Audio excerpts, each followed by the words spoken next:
ஷாலும் கர்த்தருடைய நாமம் மகிமைப்படுவதாக. கர்த்தருக்குள் பிரியமானவர்களே, வேத வசனம் இப்படியாக சொல்லுகிறது. கர்த்தர் நம்மை நினைத்திருக்கிறார். சங்கீதம் 115:12.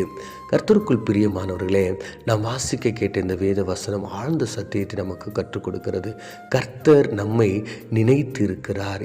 அவர் நம்மை எப்பொழுதும் நினைத்து கொண்டே இருக்கிறார் என்று வேத வசனம் சொல்லுகிறது. கடந்த நாட்களை நம்ம தியானித்தோம், ரிமெம்பர் யுவர் காட் அப்படின்னு சொல்லிட்டு. அப்போ நம்ம கர்த்தரை நினைத்து பார்க்க வேண்டும், நினைவு கூற வேண்டும் என்பதை நாம் தியானித்தோம். அப்போ என்னென்னா நினைவு கூறணும்? அப்போ நம்முடைய தேவன் யார் என்பதை நம்ம நினைவு கூற வேண்டும். அவர் நம்முடைய வாழ்க்கையில் செய்த காரியங்கள் என்னவென்பதை நினைவு கூற வேண்டும். அவர் நம்முடைய வாழ்க்கையில் என்ன செய்ய போகிறார் என்பதை பிராமிஸை நம்ம என்ன பண்ண வேண்டும்? நினைவு கூற வேண்டும் என்று பார்த்தோம். ஆனால் இன்றைக்கி நம்ம பார்க்க போகிற ஒரு காரியம், கர்த்தர் நம்மை நினைத்து கொண்டே இருக்கிறார். ஆல்வேஸ் காடு உங்களை ரிமெம்பர் பண்ணிக்கிட்டே இருக்கிறார், உங்களை ஞாபகம் வைத்து கொண்டே இருக்கிறார் என்று வேதவசனம் சொல்லுகிறது. அப்போ பாருங்கள், அற்பமும் தூசியுமான நம்மை, பாவிகளாகிய நம்மை, மனிதர்களாகிய நம்மை, தேவனை விட்டு ஓடின நம்மை ஆண்டவர் எப்பொழுதும் நினைவு கூர்ந்து கொண்டே இருக்கிறாராம். அப்போனா பாருங்கள், ஆண்டவர் நம்ம மேலே எவ்வளவு அன்பு வைத்திருக்கிறார், எவ்வளவு கரிசனை வைத்திருக்கிறார் என்பதை நாம் நினைத்து பார்க்க வேண்டும். ஆதியாகமத்தில் நம்ம பார்க்கும்போது நோவாவையும் அவருடைய குடும்பத்தையும், அந்த குடும்பத்தோடு கூட இருந்த உயிரினங்கள் எல்லாவற்றையும் கர்த்தர் என்ன பண்ணாராம்? நினைவு கூர்ந்தாராம். அநேக நாட்கள் அந்த மழைக்கு பிறகு ஆண்டவர் அவர்களை நினைவு கூர்ந்து அந்த மழைகள் தண்ணி எல்லாம் காஞ்சிட்ட உடனே அவர்கள் என்ன பண்ணுறாரு? வெளியே கொண்டு வருகிறதை நம்ம பார்க்க முடியும். ஆபிரகாமோடு கூட தேவன் பண்ணின உடன்படிக்கையை தேவன் என்ன பண்ணார்? நினைவு கூர்ந்தார் என்று வேத வசனம் சொல்லுகிறது. லேயாளுடைய கர்ப்பம் அடைக்கப்பட்டிருந்தது. அவள் அற்பமாய் எண்ணப்படுகிறாள் என்பதை கர்த்தர் அறிந்து அந்த மகளை ஆண்டவர் ஆசீர்வதித்ததை நம்ம பார்க்கிறோம். இஸ்ரவேல் மக்கள் எகிப்து தேசத்தில் அவர்கள் கஷ்டப்படுகிறதை ஆண்டவர் நினைவு கூர்ந்தார். அவருடைய அழுகையின் சத்தங்களை, அங்கலாய்ப்பின் சத்தத்தை தேவன் நினைவு கூறுகிறவராய் இருந்தார் என்று வேதவசனம் நமக்கு காண்பித்து கொடுக்கிறது. அது மாத்திரமல்லாமல் மீனின் வயிற்றில் யோனா இருக்கும்போது கர்த்தர் அவர் என்ன பண்ணார்? நினைவு கூர்ந்து அந்த மீனின் வயிற்றிலிருந்து கர்த்தர் அவர் என்ன பண்ணுறாரு? வெளியே கொண்டு வருகிறதை நமக்கு வேத வசனம் காட்டி கொடுக்கிறது. சிறைச்சாலையில் யோசேப்பு என்கிற தெய்வ மனிதன் இருக்கும் பொழுது ஆண்டவர் 2 ஆண்டுகளுக்கு பிறகு அவரை நினைவு கூர்ந்தார் என்று வேத வசனம் சொல்லுகிறது.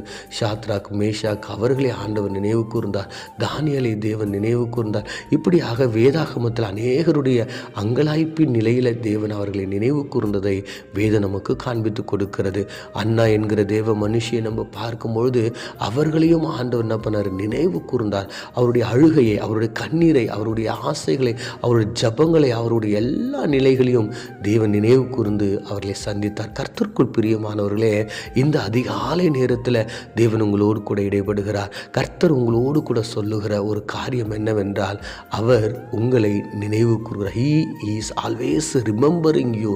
அவர் உங்களை எப்பொழுதும் நினைத்து கொண்டே இருக்கிறார். உங்களுடைய வாழ்க்கையில் எந்த நிலையில் நீங்கள் இருந்தாலும், என்ன தேவையில் இருந்தாலும், ஒருவேளை பயத்தில் இருக்கிறீங்களா, கலக்கத்தில் இருக்கிறீங்களா, வியாதியில் இருக்கிறீங்களா, தனிமையில் இருக்கிறீங்களா, போராட்டங்களில் இருக்கிறீங்களா, நீங்கள் எந்த நிலையில் இருந்தாலும் தேவன் உங்களை நினைத்து உங்களுடைய வாழ்க்கையில் என்ன தேவையோ, உங்களுடைய வாழ்க்கையில் என்ன நடக்கணுமோ அதை ஆண்டவர் அழகாய் அற்புதமாய் செய்து கொடுக்கிறார். கர்த்தருக்குள் பிரியமானவர்களே, நீங்கள் ஏன் கலங்குகிறீங்க? நிறைய நேரத்தில் நம்ம கலங்குகிறோம். என்னை யாரும் நினைக்க மாட்டுறாங்க, என் கணவன் என்னை நினைக்க மாட்டுறாங்க, என் மனைவி என்னை நினைக்க மாட்டுறாங்க, என்னுடைய பெற்றோர், என்னுடைய உறவினர்கள், என்னுடைய பிள்ளைங்க என்னை மறந்துட்டாங்கன்னு சொல்லிட்டு நம்ம நினைத்து கொண்டுக்கிறோம். யார் மறந்தாலும், யார் உங்களை நினைக்கலனாலும், உங்களையும் என்னையும் படைத்த ஆண்டவராக இயேசு கிறிஸ்து எப்பொழுதும் உங்களை நினைத்து கொண்டே இருக்கிறார். அவர் உங்களுக்கு தேவையான ஆகாரத்தை கொடுக்கிறார், உங்களுக்கு தேவையான தேவைகளை சந்திக்கிறார். உங்களுக்கு என்னென்னா தேவையோ அது எல்லாவற்றையும் ஆண்டவர் ஆயத்தப்படுத்தி வைக்கிறார். கர்த்தருக்குள் பிரியமானவர்களே, உங்களை நினைக்கிற ஒரு தேவன் இருக்கும்போது நீங்கள் ஏன் கலங்க வேண்டும்? கண்களை மூடி நாம் ஜெபிப்போமா? எங்களை அதிகமாய் நேசிக்கிற எங்கள் பரலோக தகப்பனே, நாங்கள் வாசித்த இந்த வேத வசனத்தின் பிரகாரம் ஆமாண்டவரே, நீர் எங்களை நினைக்கிறவராய் இருக்கிறீர், எப்பொழுதும் எங்களை நினைவு கூறுகிறவராய் இருக்கிறீர். அதற்காக உமக்கு நன்றி அப்பா. ஆண்டவரே, நாங்கள் வாசித்த இந்த வேத வசனத்தின் பிரகாரம் ஆண்டவரே, நீர் எங்களை நினைவு கூறுகிறதுனால நாங்கள் எதை குறித்தும் கவலைப்படாமல் எங்களுடைய வாழ்க்கையில் வருகின்ற எல்லா அப்ஸ் அண்ட் டவுன், போராட்டங்கள், கஷ்டங்கள், கவலைகள், கண்ணீர்கள், வறுமைகள், வியாதிகள், தனிமைகள் எல்லாவற்றிலும் ஆண்டவரே என்னை நினைவு கூறுகிற என் தேவன் இருக்கிறார் என்று ஆண்டவரே சந்தோஷமாய் சமாதானமாய் நாங்கள் முன்னோக்கி செல்ல எங்களுக்கு உதவி செய்யும்படியாய் இயேசுவின் மூலம் ஜெபிக்கிறோம் நல்ல பிதாவே, ஆமேன்.